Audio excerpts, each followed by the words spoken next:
quarters. All right, welcome in, ladies and gentlemen. You've barely had time to catch your breath from that MHG epoxy finish, and we're bringing you Game 3 of SCCC and TRETA here on North. Spawning in the green, SCCC bringing Vermont Conqueror. Let's see, have a quick look at builds. I always forget to do this, Seth. I'm terrible. Oh, Conqueror is going to be an interesting one. All right, so Vermont is a fairly standard range in American build. Okay, Conqueror. Oh, goodness gracious. What is... Okay, that's another one you're going to have to fill me in on. I don't know what legendary unique upgrade a Conqueror does. I'm ready now if you are, sir.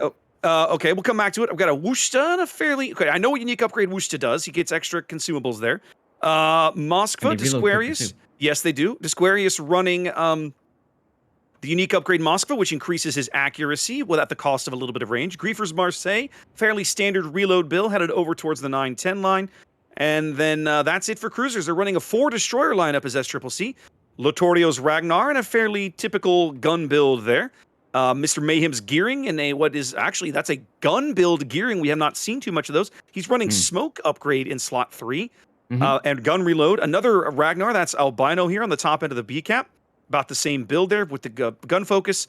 And Hood Best Ship, it's a torpedo build Yang with the radar, I assume. Yes, it is. What about TRETA's lineup, Zath? All right, TRETA's lineup. We have ourselves a standard Kremlin build. We've got a I would call it Super Tank Ohio build. They've got a Minotaur heading towards Alpha with a full torpedo setup. If I remember right, Brisbane was banned for this map. So as a result, they're bringing Minotaur as a discount Brisbane replacement, if you will.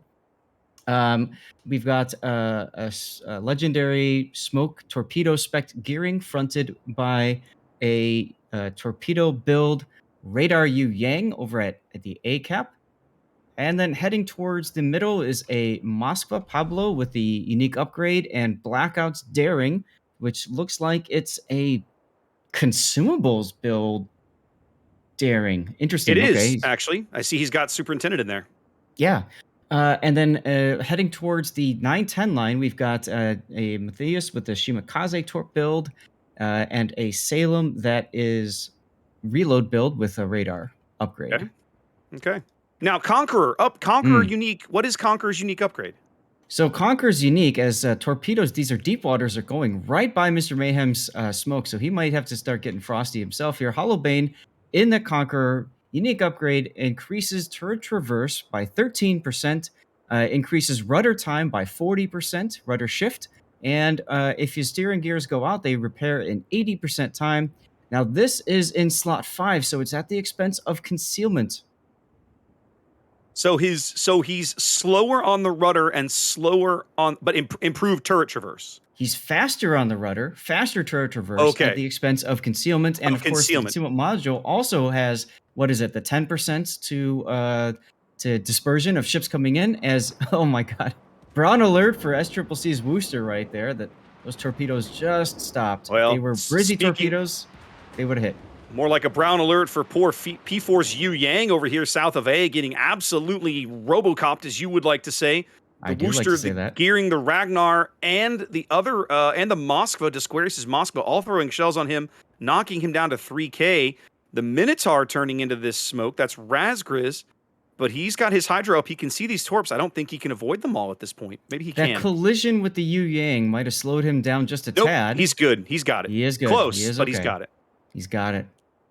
I was going to comment, SCCC's lineup with the 4 destroyers basically set to just annihilate whatever destroyer they run into. Well, both teams running 4 destroyers, but you're right. The SCCC destroyer lineup seems to be more focused on when we find a destroyer, we turn it to ash. Yes, as we saw over at A for TRETA. Exactly. Poor Padura there getting just hammered. Look at all these torpedoes. Look at the amount of torpedoes going into the smoke for Eddie's Wooster. Yes, we call this the wall of skill. Now, and Edisapunk's Hydro is down, by the way. Yeah, his Hydro's offline. He can't. The deep waters are just now starting to come in. He's like, oops. He's going to take one of the Minotaur torpedoes. No, it ran out. Oh, skill, ladies and gentlemen. Again, this is where that change from Brizzy to Minotaur is so impactful. He does take a deep water torp. One deep water in the bow. Minotaur radar going up, catching Mr. Mayhem briefly. They're trying to catch Eddie in that smoke, but he's just outside of the range of Razgur's Minotaur radar. Well, I was going to comment, what we see a lot of teams do in King of the Sea is not sit in the smoke, but behind it, just for that very reason. You know, one of the things that I love about North Zath is that everybody seems to have a different way to play this map. How many times have we seen big pushes down the 9-10 line? None of that on this map. None of that. Neither one of these teams taking that strategy. A very, very A-focused strategy here from both teams. Absolutely. I think this is a crowd favorite for both teams and viewers, as Matthias is able to just casually back into C and take it because Hood's radar is down. They is going to pick up C as Dogsteel's gearing picks up A, which is immediately contested by Mr. Mayhem's gearing because they know that Raz's radar is offline. So Padura potentially could bring his radar back, but he'd have to be very careful about it. Very careful. And just like that, TRETA picks up a couple of caps, immediately losing the A cap, though.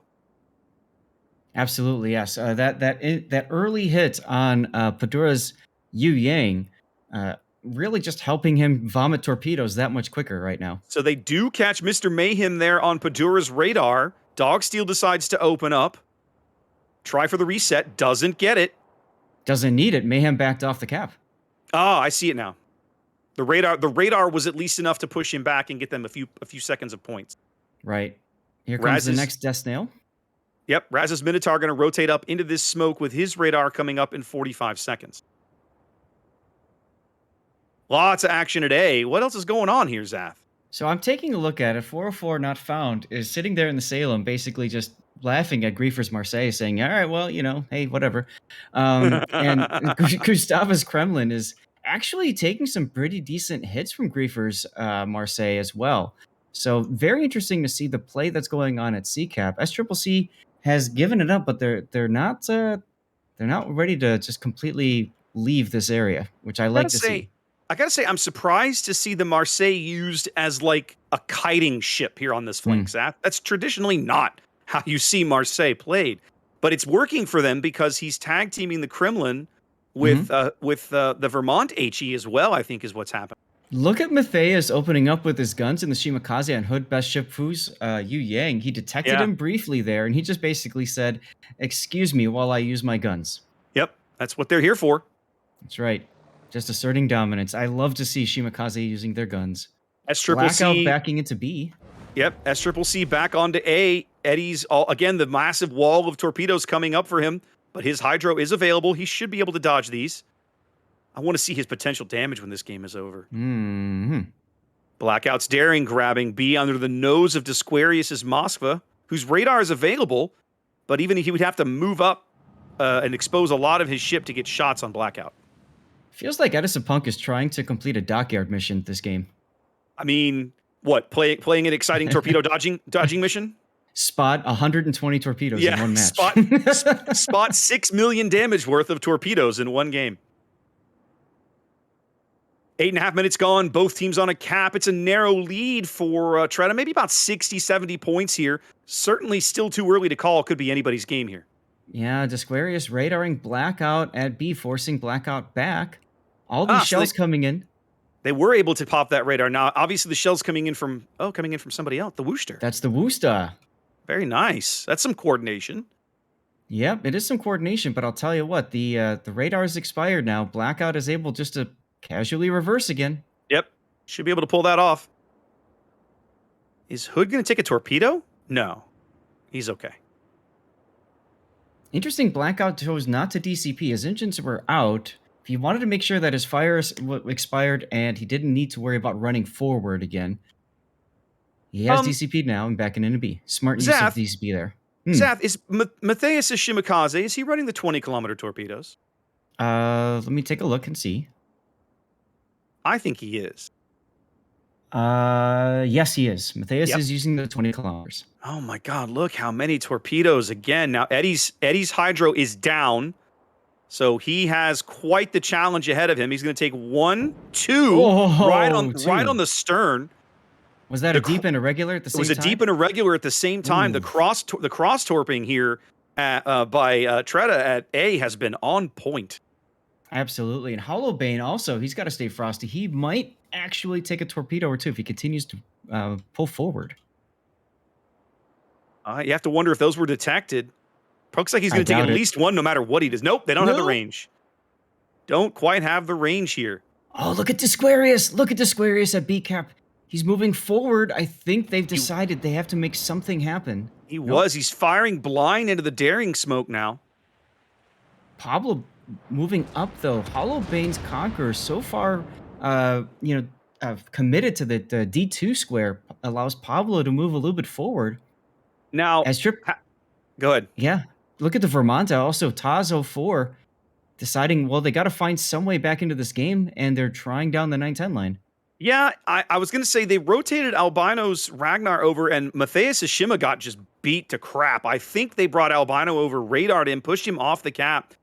But Hood is not back on to C just yet as Gustavo's Kremlin continues to weather tremendous amounts of HE focus fire just fine. Yeah, but the thing is, Matthias is there for the Vermont. He's not there for the cap at this point. So all they did was push Matthias into Tas's position. And look at those torpedoes coming his way right now. This could end up being a very, very a huge problem for Tas because they likely don't know. They likely don't know where the Shimakaze has wandered off to. He's pulled back specifically to make this play. Tas is slowing down, but Zath, he's going to take at least 4 of these, I think. Well, and then, yeah, there was a bit of a delay, too, with Matthias's last salvo trying to bait out a DCP. 3 out of the first salvo and 2 more. And he's going to be left with a mere 8,000 hit points here on the 9. Don't worry, he's healing. He's not quite dead yet. Hood does get back into C. That stops TRETA's points gains. I was about to say that TRETA feels like they're losing the health race, but overall, it's still fairly even. There's only about 20k between them. Yeah. Absolutely. Although TRETA at A is pretty banged up, and it looks like they are starting to rotate themselves. Yeah, both TRETA destroyers at A not really in a position where they can risk contesting the cap against Eddie's Wushta anymore. Toss gets a huge hit into 404. Goes down, but still does a lot of damage. Yep. Salem can recover some of that. First blood going to TRETA here, but they now pushed off all the caps. Excuse me. Yeah, pushed off all the caps. SCCC is going to close that gap. In 12 minutes, that's first blood. Wow. Yeah. North is a big map, and it's been a pretty patient game. Yep. All right. We got Deep Waters coming by 404. He got very lucky there. Remember, the Salem, it's either radar or hydro you can bring. Oh, Eddie takes 2 Deep Waters. He's about to take a regular. He does. Oh. Wow. TRETA's torpedo game finally pays dividends. They've been just cross-torping the bejesus out of this cap all game. Finally make the Wushta pay. And look now at Mr. Mayhem. Yep. Now the Minotaur Raider comes up and catches Mayhem out in the cap. And now look at the Piranhas. The Piranhas are circling Zath. Look at all 3 TRETA destroyers headed back to A. No, I love this play. The daring being rotated in anyways, and now they're sniffing blood. Well, without the Wooster to back him up. Oh! Did he get that blind? No, the smoke expired. The smoke expired. He sat there a little bit too long. Hollowbane ready. And there's that overmatch. Oh my goodness. Yeah, I mean, as a Minotaur, if anybody fires AP, you're gonna feel it. Like, wow. Ooh, that's a huge kill for SCCC. A 40-point lead for TRETA. 6 minutes to play. Both teams on a cap. Still, game can go either way here. This is way too. I don't even know how to predict this one, Zaf. Look at Albino detected being shot up by 404 Salem. Albino's dark now. Dark. Yep. Matthias Shimakaze detected. Griefer, everybody kind of forgot about him in the Marseille. He's making his presence known now. He got a big hit onto Matthias right there. I think he moved up hoping he could catch 404 Salem in a turn, but the smoke allowed 404 to make that maneuver without getting spotted. Yeah, I feel like if he had moved up with the Vermont earlier, this would have been a very different Mr. Mayhem's gearing is lit at A. Briefly, this could be a huge kill for TRETA if they can get it. Oh, they will. There it is. Deepwater dominance. Deepwater Torps for Hollowbane. Deepwater Torps going out for Holla. TRETA on about 170-point lead. Camped on A, owning C. SCCC's points gains all frozen right now. 5 minutes to play. DCP is just up long enough to negate any flooding from those deep waters. But Black KOTS like here has some more. I gotta say, man, the torpedo cross-torping at A has been just a thing of beauty to watch. Oh, absolutely. I have a feeling some of these SCCC players are going to come out cross-eyed from this map. You realize, Zath, this game is now 15 minutes old, and neither team has ever owned BCAP, ever. We've been casting this tournament a long time. I don't think we've ever seen that on North. No, I don't think so. There we go. Holbein taking some torpedoes in the bow. He knows he's got to push to make something happen. There's the flood. Have a look at the 9 line. Have a look at the 9 line, Zath. I think they know Griefer is here. Hollowbane's going out. Hollowbane is flooding out at A. Oh, yeah. They finally got enough torpedoes into him, and there he goes. Everything coming up. TRETA now a 3-ship lead, ticking up 2 caps, 3 minutes on the timer. Yep. 404 is in a brilliant position to block most of SCCC's attempts to kill him. The broadsides, Squarius being the biggest threat for him right now. I don't see a way back in this for SCCC at this point. I really don't, Zath. They've lost too many pieces. The guys at A literally held out as long as they possibly could, but the rest of the map just didn't feel like it did them too many favors. They weren't able to bag any kills anywhere else other than, I mean, well, they weren't able to bag any kills anywhere else. The Minotaur is the only ship they've managed to kill. So right. Kudos to TRETA. Absolutely. What? Nothing. I'm just thinking about, when we looked at the games, we knew that SCCC TRETA was going to be a tough match for both sides. We knew this was going to be something special. Oh, Griefer getting smashed by the Kremlin now. Didn't you pick this one originally? Didn't you tell me this was the one you wanted to cast? Yes, we said this would be our backup in case the other game setup went 2-0, yep. and you can see why watching this game. Griefer's going to go out to some torpedoes here in just a moment. He's going to take it in the tip. Nope, right in the side. Right in the bow. All over but the crying here for SCCC. They might be able to step on a cap for all the good it'll do them. It'll buy them seconds, but it won't buy them a win. Everybody just hitting W for SCCC, even opening up the attempt to make it happen. Could get a detonation. You never know. Oh, Latorio goes down. That'll seal it. Latorio goes down. 25 seconds. They may lose Hoffley's Ohio here. Squarius has moved up and has been trying to get him light, put him out. Looks like Hoffley is going to burn out here. So that buys them a little time extension. That's perfect. Gives me a chance to set up for my double death pick here, as both SCCC destroyers are probably out. I was going to say, both SCCC ships here at C looking pretty rough. Hood on 250 HP. It's just look at him. He's just shooting. He's just firing. Right. He's like, would you guys just kill me and end this, please? But no one can spot him. No, literally, no one can see him. They're all behind islands or too far out of his range. That's hilarious. Okay, they can see him now. They can finally see him, and it doesn't matter. Wow. TRETA with just looking really good there, Zath. I cannot get over the cross torping at A. That was just beautiful to watch. Oh, absolutely. Another game that we are going to remember for quite a long time, as Boggsy said earlier. A fantastic battle on both teams. Really well done. And congratulations to TRETA for advancing in the tournament.